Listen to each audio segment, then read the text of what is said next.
Sometimes, the people we love the most are the very ones who hurt us the deepest. I gave up everything to raise my son, believing that one day he'd look at me with pride, but instead, he chose to bury me beneath shame and silence. This is not just a story about betrayal. It's a journey through heartbreak, resilience, and unexpected power. Grab your seat and get ready. You won't forget this one. Tell me in the comments, where are you watching from? My name is Mary Thompson. I'm years old, and I live alone in a quiet 2-bedroom apartment on the edge of Houston. The walls are thin, the kitchen tiles are cracked, and the heater makes a strange knocking sound in the winter. But it's mine, and for a long time, I thought that was enough. I raised my son, Daniel, here. Well, mostly. He spent his early years following me from house to house, watching me scrub toilets and polish floors in homes that looked like palaces compared to our modest place. I never had much, but I always had him. Or at least, I thought I did. I worked as a house cleaner for over 30 years, woke up before sunrise, packed my lunch in old containers, and caught the first bus downtown. I cleaned marble countertops I'd never afford, wiped down stainless steel appliances worth more than my rent, and watched the children of my employers grow up in luxury, while my son wore hand-me-downs from church donations. Daniel was smart, so bright, in fact, that I always believed he was destined for something bigger. I pushed him to study, to read, to work hard. I took double shifts to save for his college fund.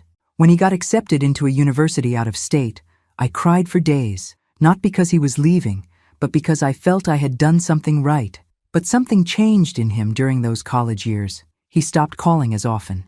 When I visited, he never introduced me to his friends. At first, I thought he was just busy. Then I started noticing the hesitation in his voice when I mentioned where I worked. The pause before he said, "My mom cleans houses." That pause told me everything. Still, I held on to hope. Daniel eventually moved back to Houston, but not to my neighborhood. He rented a sleek apartment downtown, far from my modest life. Our visits grew fewer, conversations shorter, and then, one afternoon, over lukewarm coffee in a cafe I couldn't pronounce the name of, he told me he was getting married. Her name was Emily, beautiful, educated, well-connected. Her family came from old money, generations of oil and real estate wealth. He showed me a picture of them together, his arm around her waist, her laugh caught mid-air, both dressed like they belonged on a magazine cover. "You must be so happy," I said, forcing a smile, my voice catching in my throat. "I am," he nodded, eyes flicking away. "But, Mom, I need to ask you for something." I thought it would be help with planning, or maybe even advice, something small, something motherly. Instead, he leaned in and said, "I need you to buy the wedding rings." I blinked. "What?" "My accounts are all tied up right now with some transfers and—" "Look, I'll pay you back. It's just temporary." He spoke so fast, so rehearsed. I knew that tone. It was the voice he used when he wanted something but didn't want to ask. The same voice he used as a child when he broke a window or lost his lunch money. "I don't have much, Daniel," I reminded him gently. "I know," he said, not looking at me. "But it would mean a lot. It's a symbol, right?" "A symbol." That's what he called it. I laughed softly, bitterly. I wanted to say no. I should have, but I didn't. A week later, I sold the gold bracelet my late husband gave me on our 10th anniversary. I emptied the emergency jar I kept above the fridge, the one I hadn't touched in years.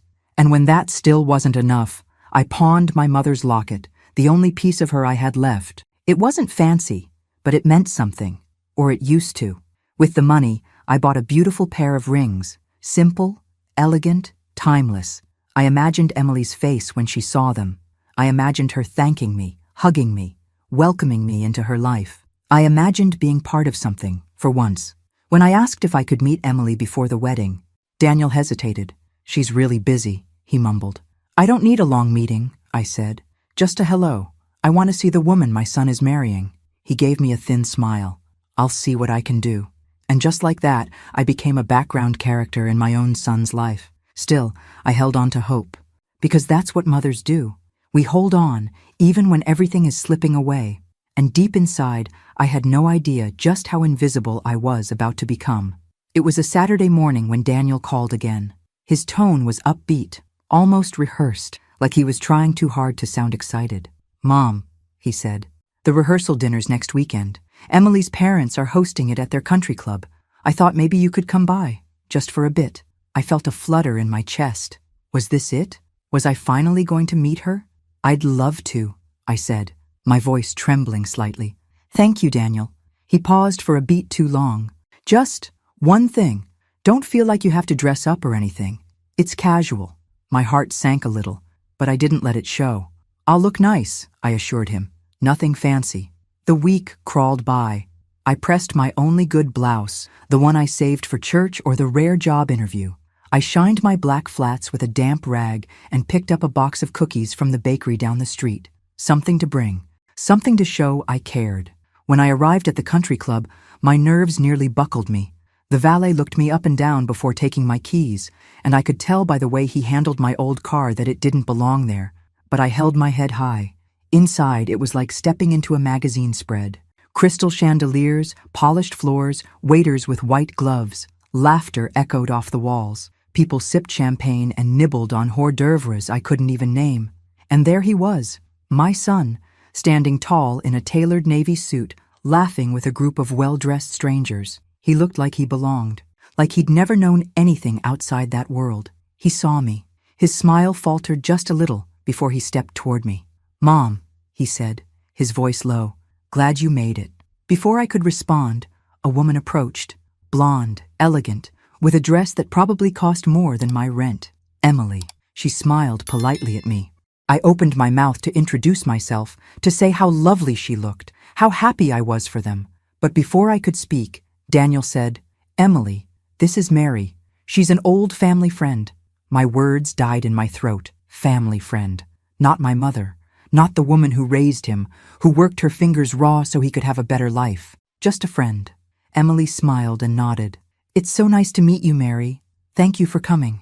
I forced a smile, my hands clenching the cookie box behind my back. "It's lovely to meet you too, dear." For the next hour, I stood in the corner of that shining room, pretending I belonged, pretending I wasn't bleeding inside. No one spoke to me.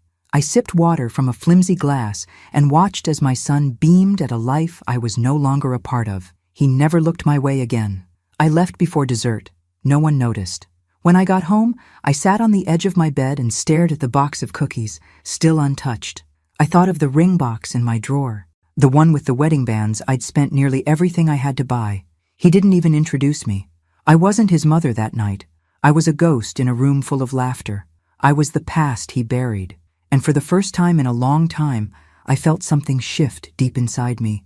Not just pain, not just heartbreak. Resolve. The night after the rehearsal dinner, I barely slept. I stared at the ceiling, listening to the soft hum of the fridge in the next room, trying to make sense of what had just happened. He called me a friend. A friend. I kept replaying that moment in my head. How quick he was, how easily the words slipped from his mouth. There wasn't a stutter, not even a flicker of guilt in his eyes.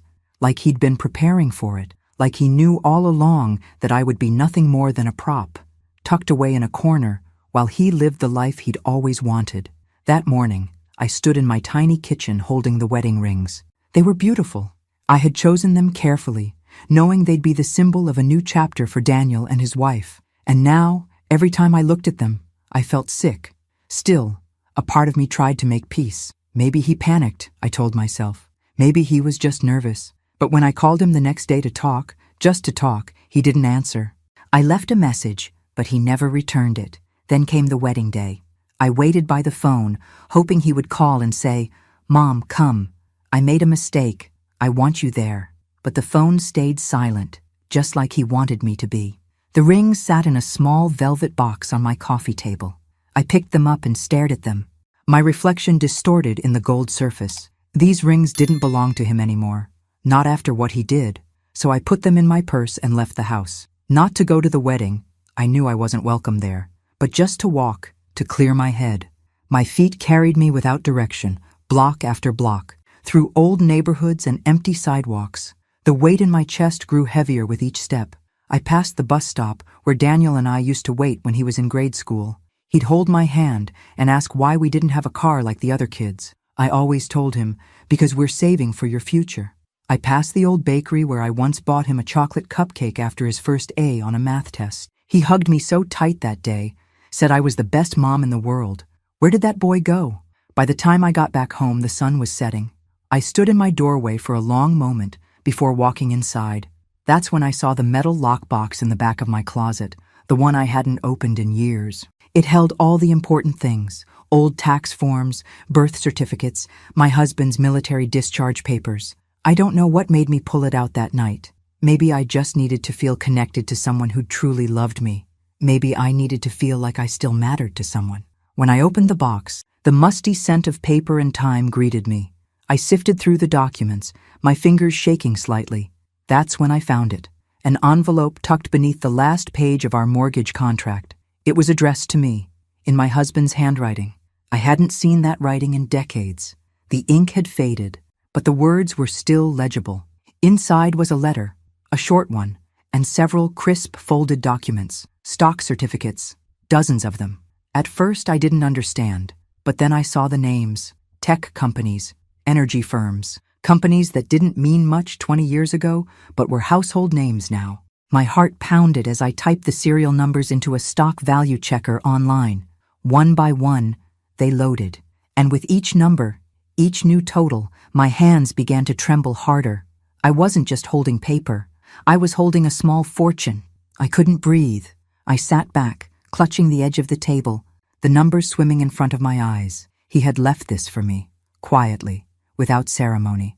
My late husband, who never had more than a few bills in his wallet, had invested everything he had in a future he might never see. And now, that future had arrived. I was no longer poor. I was wealthy. And nobody knew. For so long, I had believed I was nothing more than a tired old cleaning lady, scraping by with barely enough to survive. But in one night, everything changed. Daniel thought he could erase me, that he could hide the parts of his life he didn't want the world to see. But he didn't know who he was trying to bury. Because buried things don't disappear. Sometimes they come back stronger. And this time, I wasn't going to stay silent. I didn't sleep that night. The adrenaline coursing through my veins made it impossible. I sat at the kitchen table with a cup of cold tea, the letter from my husband in one hand, and the printed values of the stock certificates spread out in front of me like a map to a new life. He never told me. All those years, he must have squirreled away bits and pieces of his paycheck. We didn't have much, but he was smart, quiet, thoughtful, and always thinking of the future. I used to joke that he'd hide money inside the walls if I let him. Now it didn't feel like a joke anymore. What stunned me more than the money was the care he had taken, the details. He had signed the certificates, filed the paperwork properly, and left behind instructions for how to claim them, including the name of a financial advisor he'd once trusted. He must have done this right before he died. It was like he knew I would need a way out someday. And maybe, just maybe, he knew that the person who'd need it most was the woman who'd give up everything for a son who'd forget her. I spent the next 2 days in a daze going through the process. I contacted the advisor listed in the documents. Surprisingly, he still worked in Houston. After verifying my identity and the paperwork, his tone changed. Respectful, curious, slightly stunned. It was the first time in years someone looked at me like I was worth listening to. "Mrs. Thompson," he said, after the numbers were tallied, "you might want to sit down." I laughed, though it came out more as a gasp. "I already am."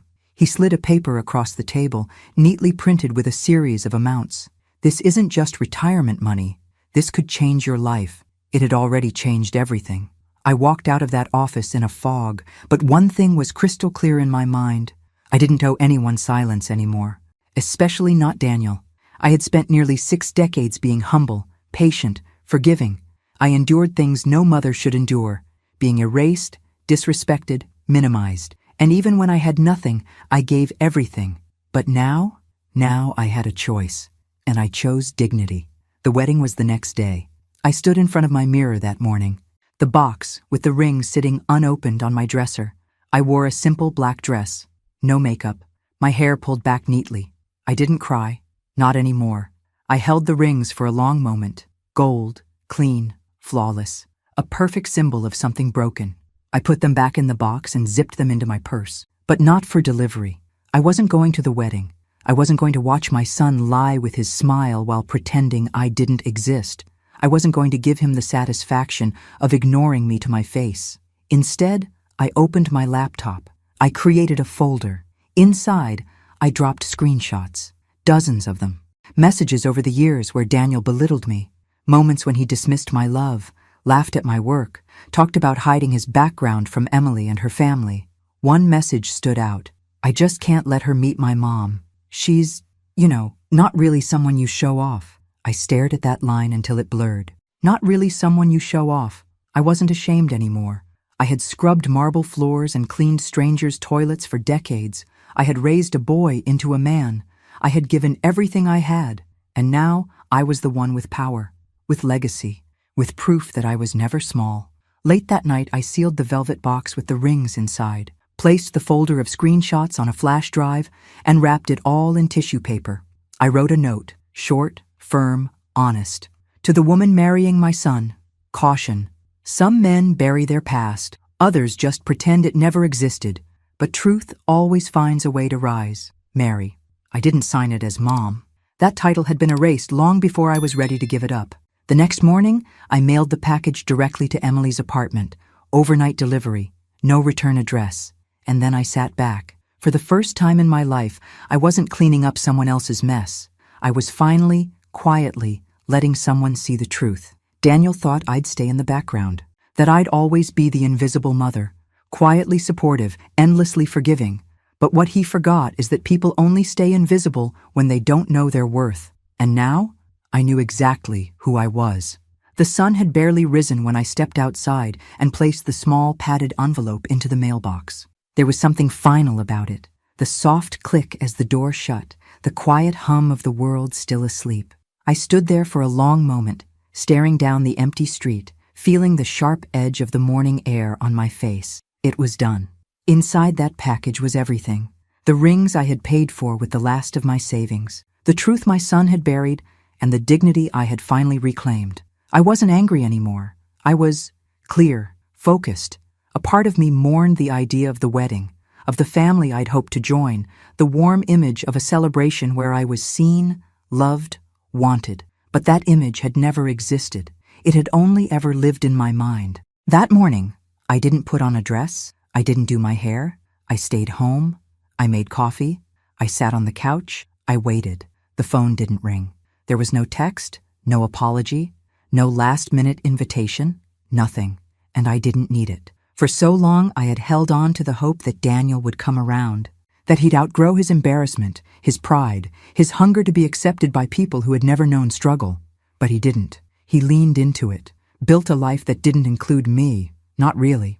Not unless it was convenient. I watched the clock as the wedding hour approached. 11 o'clock, noon, 1. At some point, I walked into my bedroom, opened the drawer where I'd hidden the financial papers, and picked up the phone. It was time. I called the financial advisor again, this time to begin the process of transferring the stock into my name and liquidating a portion of it. I didn't want to make a scene. I didn't want luxury cars or a new wardrobe. I wanted security, power in silence. A way to rebuild a life on my own terms. The advisor, Mr. Gaines, was efficient, respectful. He guided me through everything, transferring the holdings, setting up accounts, assigning a lawyer to finalize the estate, matters my husband had left behind. "You'll want someone to manage this for you, Mary," he said gently. "It's a lot to carry alone." I paused. "I've carried bigger things alone," I told him, and we both laughed softly. When the wedding day ended and the world moved on, I did too. That night, I cooked myself dinner, not because I was hungry, but because I wanted to. A steak, roasted vegetables, a glass of wine. I sat at my little table, the one Daniel used to do homework on, and I lit a candle. Not for romance, not for anyone else, just for me, for the woman who had finally stepped out of the shadows. That evening, I pulled a notebook from the drawer and began to write a list, not of revenge, not of punishments, but of possibilities. Ideas, projects, things I'd always wanted to do but never dared because there was never enough time, never enough money, never enough me. Now, I had all three. And in the quiet that followed, I realized something. Daniel might have erased me from his story, but I was just beginning to write mine. It arrived 2 days after the wedding. A small, neatly wrapped box left at the front desk of Emily's upscale apartment building. No return address, no note of celebration. Just her name, printed cleanly on the label, as if the package itself had been waiting for this exact moment. Emily opened it alone. Daniel was at work, or so he'd said that morning. She sat at the kitchen island, sipping her matcha latte, still in her robe, scrolling through emails. When she saw the package, she assumed it was a belated gift from one of the guests, or maybe a vendor. But when she lifted the lid, her hand froze. Inside were the wedding rings, the ones Daniel had shown her in a hurry, claiming they'd been ordered by his assistant. Now, resting in their original velvet case, they gleamed under the kitchen lights. But it wasn't just the rings that caught her attention. There was a flash drive and a folded note. She unfolded the paper and read the words slowly. Caution. Some men bury their past, others just pretend it never existed. But truth always finds a way to rise. Mary. She blinked. Once, twice. The name hit her like a slap. Mary. The name Daniel had barely mentioned. A friend of the family, he'd said. A woman who'd helped raise him. Someone from his past. She plugged the flash drive into her laptop with hesitant hands.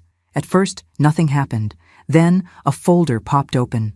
Truth. Inside, dozens of screenshots, texts, emails, snippets of conversations between Daniel and others. Some from years ago, some more recent.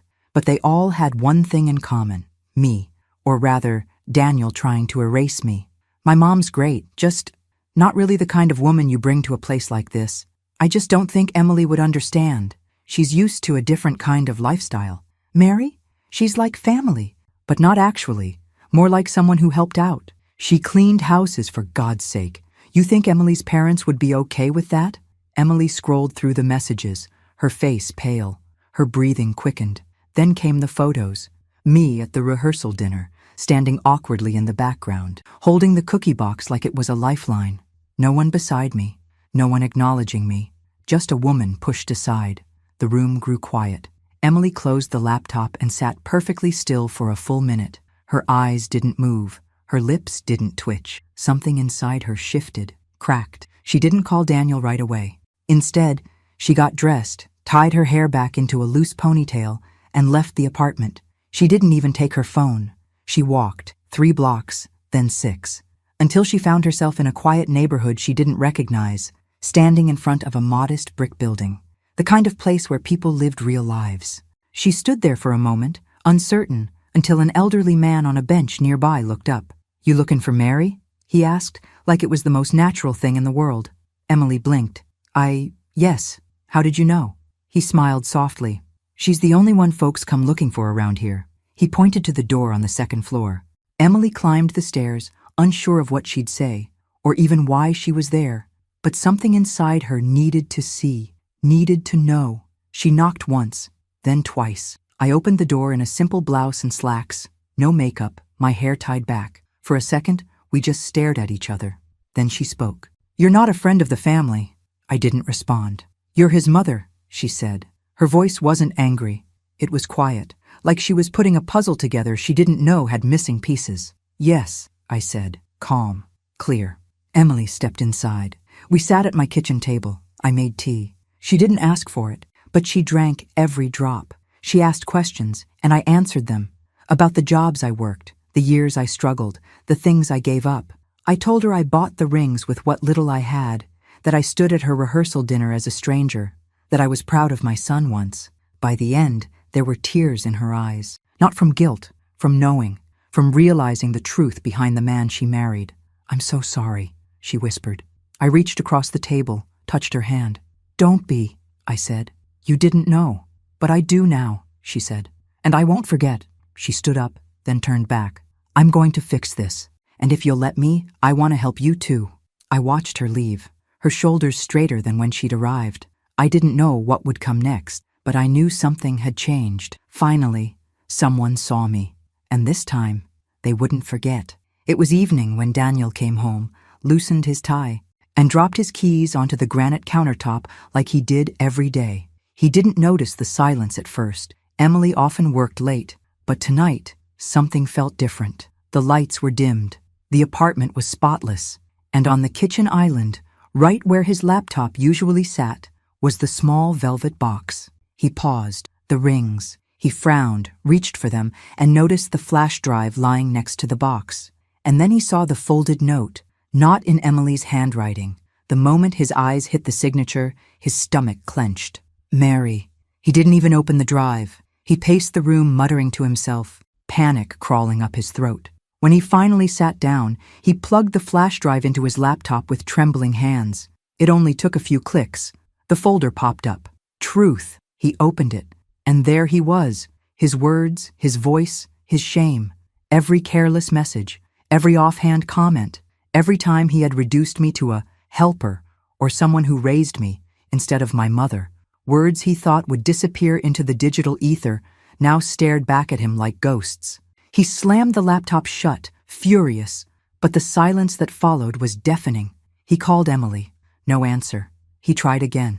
Nothing. By midnight, the dread inside him had hardened into something colder, something that couldn't be undone with flowers or charm.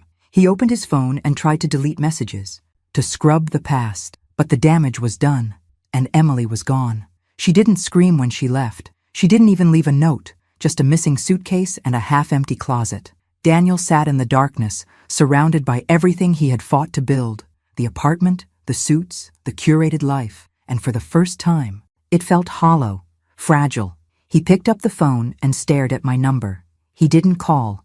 Instead, he lay back on the couch and stared at the ceiling, wondering how everything had unraveled so quickly, and how long it would take to piece it back together. Meanwhile, I wasn't thinking about Daniel. I was on the phone with Emily. She had called me again the next morning. I walked away, she said. I couldn't be married to someone who builds his life on lies. I'm sorry you had to go through that, I said. No, she replied. I needed to see it. And now, I want to make sure you're never treated that way again. She asked to meet again, this time in her office, a bright, modern space in downtown Houston with high ceilings, glass walls, and a view of the skyline. I walked in feeling nervous, but Emily met me with a hug, a real one. I've been thinking, she said, gesturing toward the sleek chairs across from her desk. My company, we've been expanding. We need someone grounded, experienced, with real leadership potential. Someone like you. I blinked. Me? She smiled. You've led a life most people couldn't survive. You've managed people, budgets, schedules, and raised a son who graduated with honors. You know how to work, and you know how to lead. I didn't know what to say. My throat tightened. Let me train you, she said. Let me invest in you the way you invested in him. I nodded, overwhelmed, not just by the opportunity, but by being seen, by being chosen, not out of pity, but because someone finally recognized my worth. That week I began the process of onboarding. The process. I shadowed meetings, learned new systems, adapted quickly, and something in me awakened, a sharpness I thought had dulled with time, a part of me that had been buried under years of sacrifice, now rising to the surface.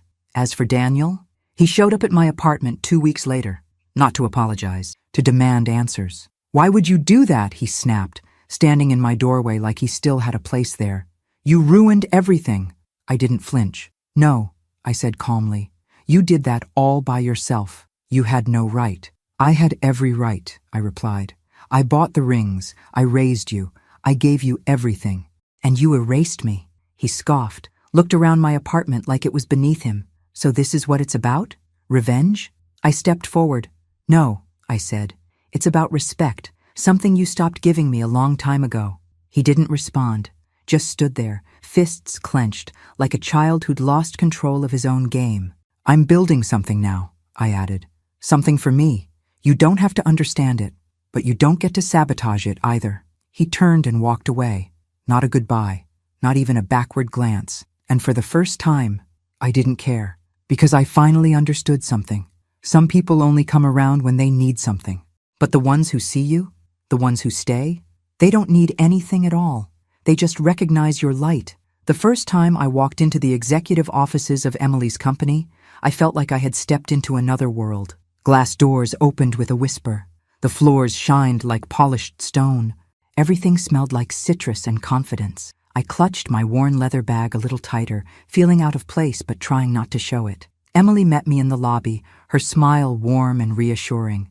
Come on, she said, leading me past rows of desks, sleek computers, and young professionals in tailored clothes. This, I started, glancing around. isn't where I thought I'd end up." She turned to me, her voice soft but firm. "It's exactly where you're supposed to be." Over the next few weeks, Emily kept her promise. She didn't just hand me a job, she mentored me. She sat with me through onboarding sessions, introduced me to the leadership team, and placed me in charge of operations for a new community outreach initiative. My background, my instincts, the way I could see what needed fixing, suddenly it all had value. I wasn't the invisible woman in the background anymore. People listened when I spoke. They looked me in the eye. They respected me. It was strange at first, being acknowledged, being heard. After years of shrinking myself to fit into Daniel's world, I had forgotten what it felt like to take up space. And Emily? She didn't just see my potential, she celebrated it. "You know what I think?" she said during a late meeting one evening as we reviewed program numbers and community feedback. "I think you've been leading your whole life. You just never had a title for it." That stuck with me. I started showing up in tailored clothes Emily had gifted me after our first week. "Nothing fancy," she said, handing me the box. "Just a few things that match the woman I see." I looked in the mirror, and for the first time in years, I didn't see a tired maid or a forgotten mother. I saw a woman with power, with history, with presence. Meanwhile, Daniel's life was unraveling. Emily didn't speak of him often, but I heard things, whispers from mutual acquaintances, updates through mutual contacts. After the separation, his employer started looking into internal complaints. Turns out, Daniel's need to project a perfect image wasn't just personal. It had bled into his professional life too. Ethical concerns, misrepresentation, quiet HR meetings that led to quiet consequences. He lost his job, moved out of his high-rise apartment, ended up renting a room in someone's basement on the outskirts of town. Emily never gloated. She never used it to hurt him. That wasn't who she was. But me? I won't lie. There was a part of me that felt vindicated, not because I wanted him to suffer, but because life had a way of teaching the lessons we refused to learn. And Daniel? He had built his entire identity on a lie, one he maintained by pushing me into the shadows. Now, without the money, the job, or the marriage, he had no one to blame but himself. I didn't hear from him directly. No apology, no explanation. But I didn't need one anymore. I was growing into someone else, someone I had always been, but never allowed myself to become. One afternoon, Emily invited me to join a panel at a women's leadership conference. I was nervous, unsure of what I could possibly say to inspire anyone, but she believed in me. "I want them to hear your story," she said.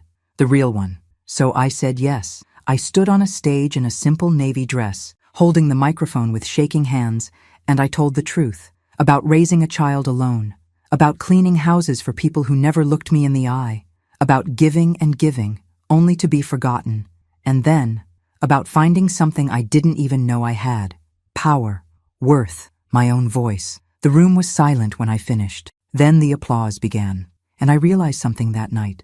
You don't need a spotlight to shine. Sometimes you just need someone to tell you it's okay to stop hiding.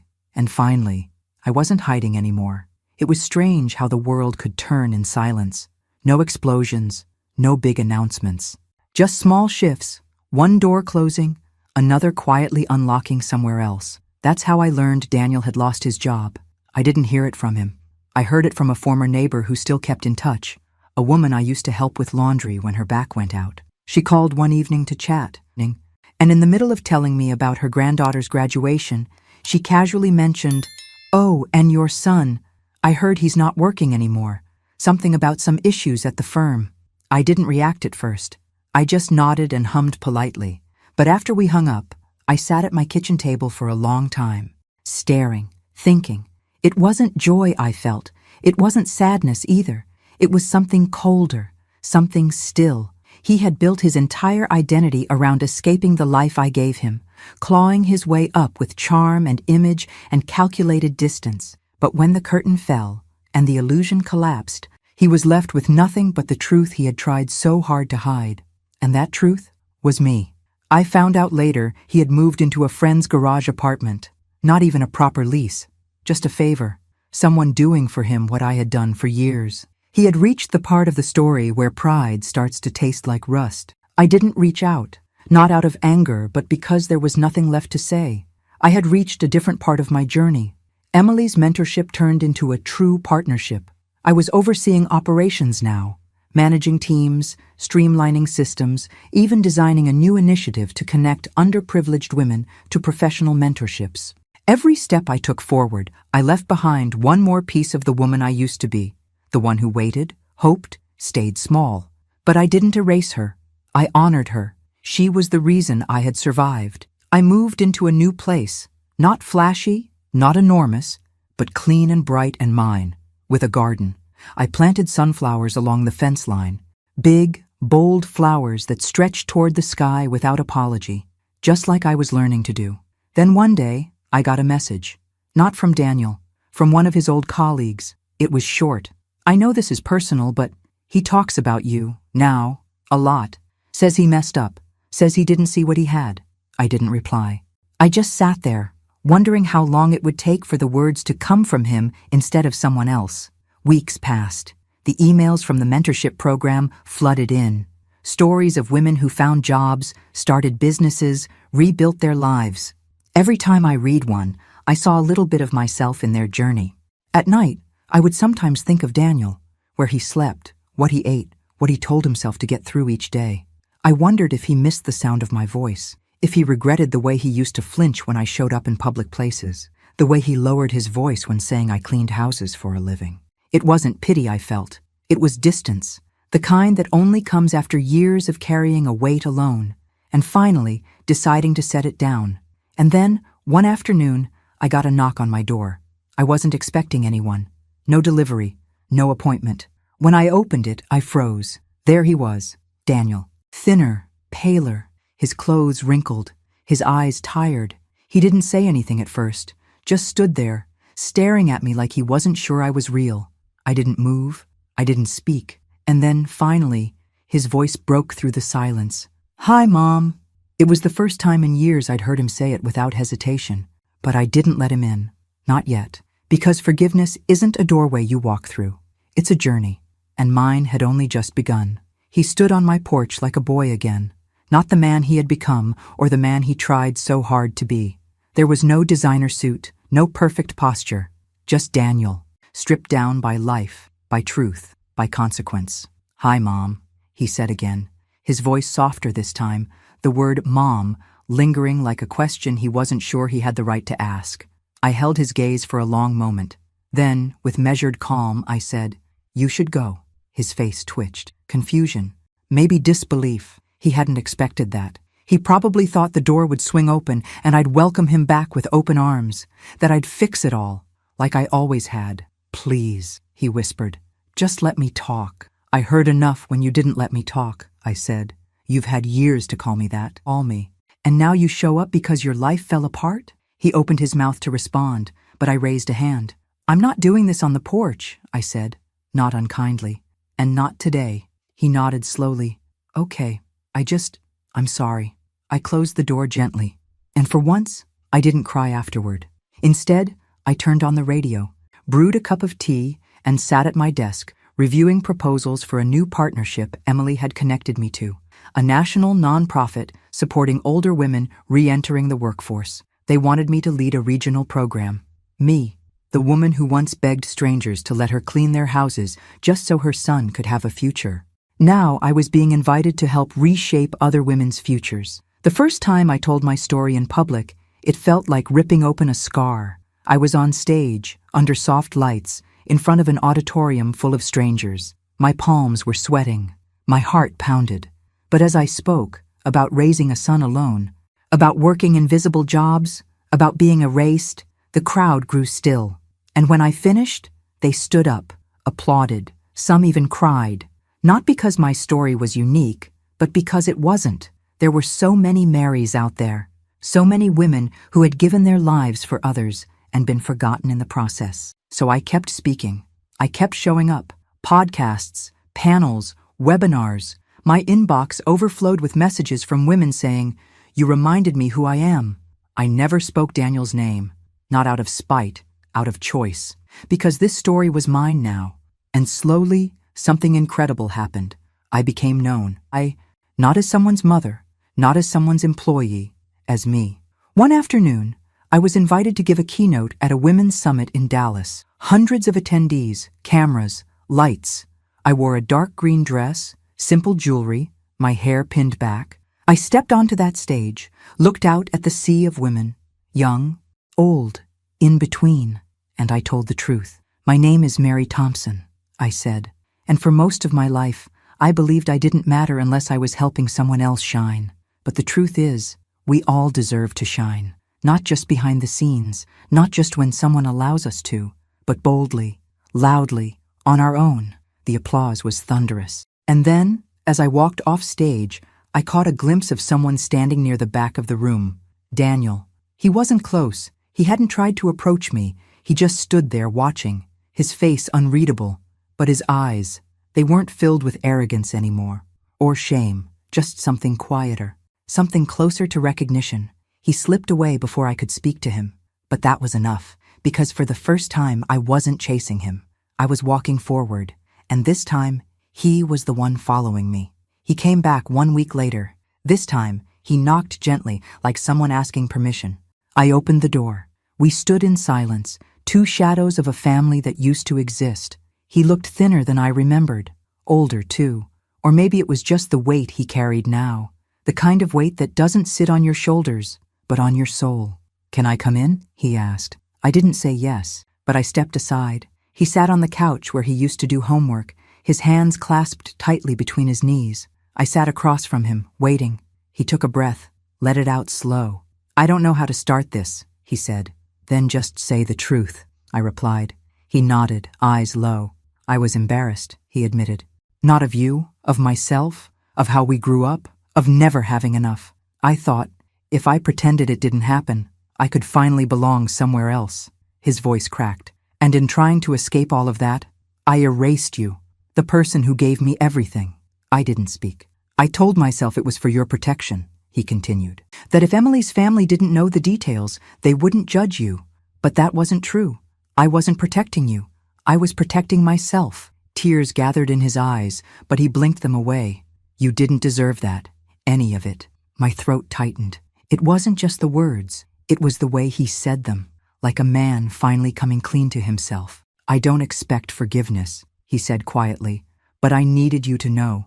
I see what I did, and I'm sorry for all of it."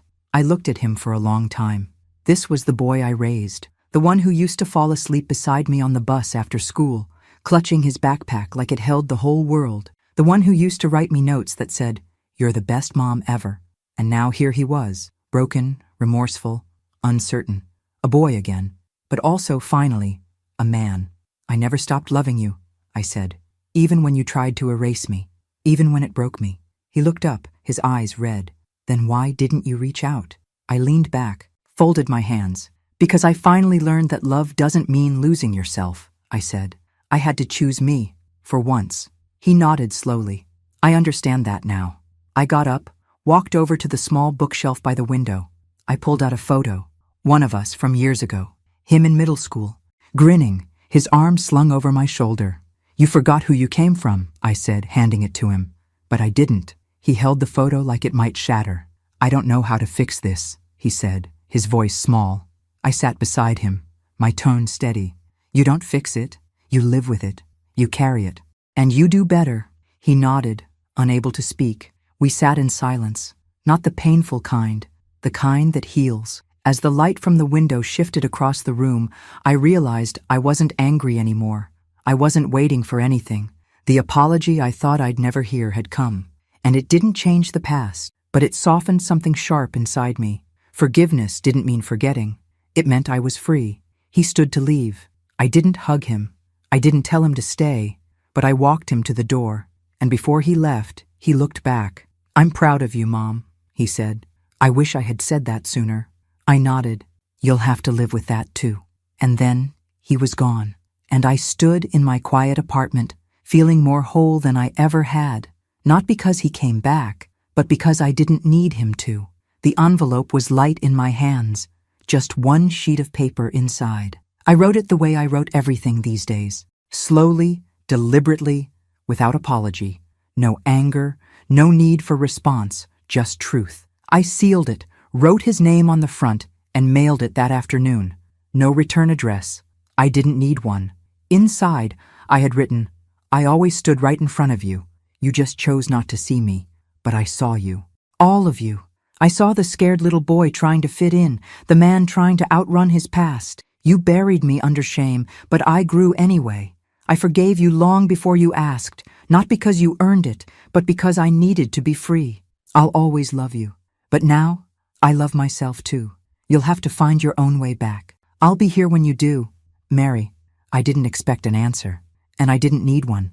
The months that followed were full, not busy, full. Every day brought something new.